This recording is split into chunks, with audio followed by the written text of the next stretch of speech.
The Zone of Interest is a drama historical war crime film written and directed by Jonathan Glazer. The commandant of Auschwitz, Rudolf Haas, and his wife Hedwig strive to build a dream life for their family in a house and a garden next to the camp.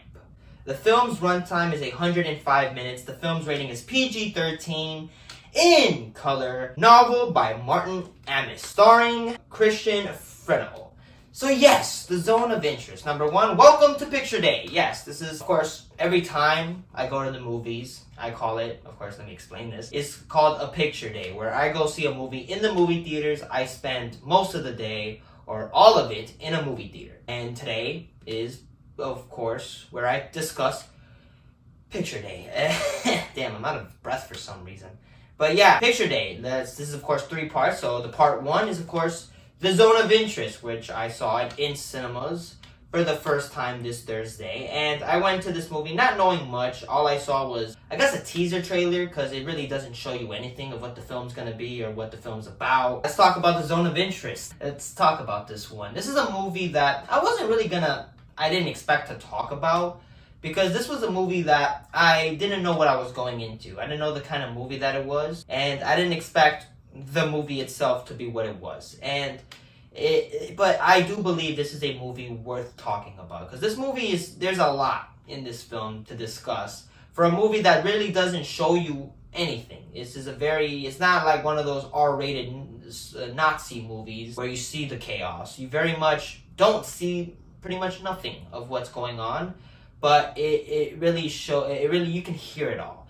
And the first thing I want to discuss when it comes to The Zone of Interest is that sound designing for this movie. This movie's sound design is probably the best I've seen of this year. It's so good, like to a point where I would want to watch this movie in a movie theater just for the sound design itself, because you hear everything that's going on in the background. You pretty much hear most of it. It's eeriness to it, mostly the score for this movie by, of course, Mika Levy is so eerie. It's not there a lot, but when it shows up, it really is super tense. The score is so horrifying. It's like, I don't know how to describe the score, but it's as if it's like a horror show, pretty much. It's like horror score, but it's not like a scary movie where you expect, but it's terrifying because its story is very much not much of a story per se. It's not like the film has a plot. It's very much you're looking through the lives of this family of a family of Nazis pretty much. And me, when I go see a movie, I like when the main character, I like to put myself in their shoes. Here it's pretty difficult because the person that we're dealing with is a Nazi leader or a Nazi general or something like that. So it's pretty hard to be like, yeah, man, let me fucking put myself in that man's shoes. And yeah, these characters aren't the characters that you root for. They're the ones that when you see a movie that involves Nazis, you want them to be killed. And you pretty much, it takes a very interesting take where you get to be in their eyes and their views and their eyes. You see what they're doing, and it's very interesting. It's something that you never see.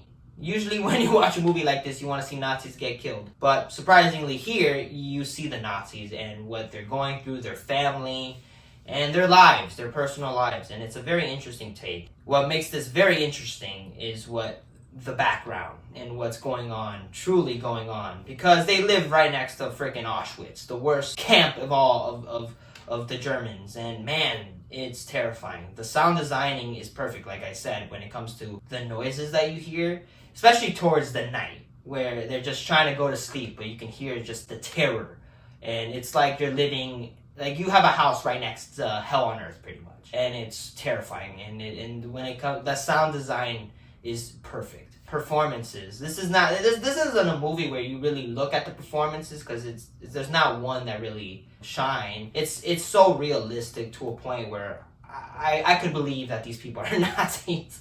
And of course the main guy, I guess, for this film, Christian Fredel, playing Rudolf Haas, who is he's a general. He takes care of the camp. He designs everything. Specifically they discuss the gas chambers, and how to design everything. And It's like they talk about, like, this man talks about this shit like it's just another day at work. Like, so the designing of the chambers so the air can go out. It's like nothing. It's like fucking. It's like he's discussing another day's work when it's pretty horrific shit that they're talking about.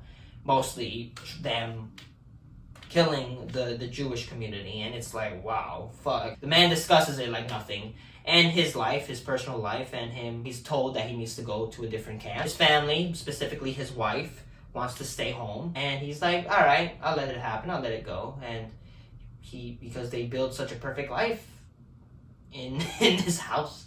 And yeah, the guy did a pretty good job. His wife, which of course I remember seeing her in the film Anatomy of a Fall, played by, of course, Sandra Huller, playing Hedwig Hawes, the wife of this man, and the one pretty much taking care of the family, making sure everybody's good.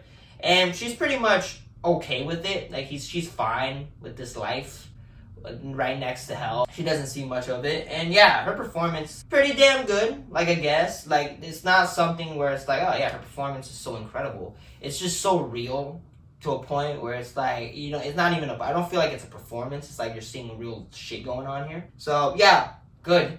But the one that I really did want to talk about is the mom, or I guess the grandmother of these kids, who visit the house. And she's like, man, you built such a nice life here. Look how beautiful this house is.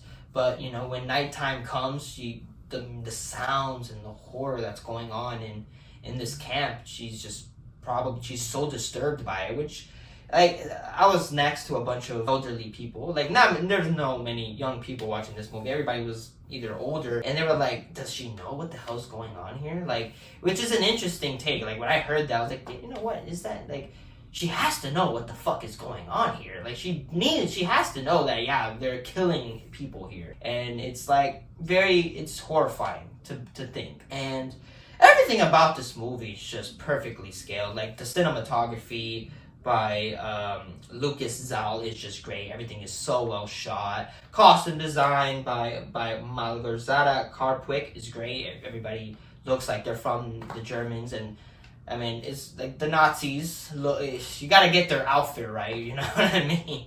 And everything, the chemistry, you can tell everybody works well together in the family. And you can tell that they're true. Like, it feels like they're real family here, and them taking care of the kids and everything. This film is just terrifying. It's like, it's not a movie I would recommend to, say, general audiences, because it's not there isn't much of a story here. It's just, you're the point of view and just going through the life of a family and the Nazis, and it's like, there's not much of a story here that could probably put most people off. That some people would probably be bored by it, because it's like, there's not much going on here. This film it really just tells a true story. Like, it feels real. It feels like shit's going on here. And when it comes to like, everything about it, like, when you hear everything, like, again, I don't want to stress this enough. The sound designing is incredible. It's like, you hear everything. It's crazy. And the eeriness of this film, like, I don't want to spoil anything, but when the film opens, it's like, so I felt like something was wrong, because it doesn't show anything for a while. Like, it's like,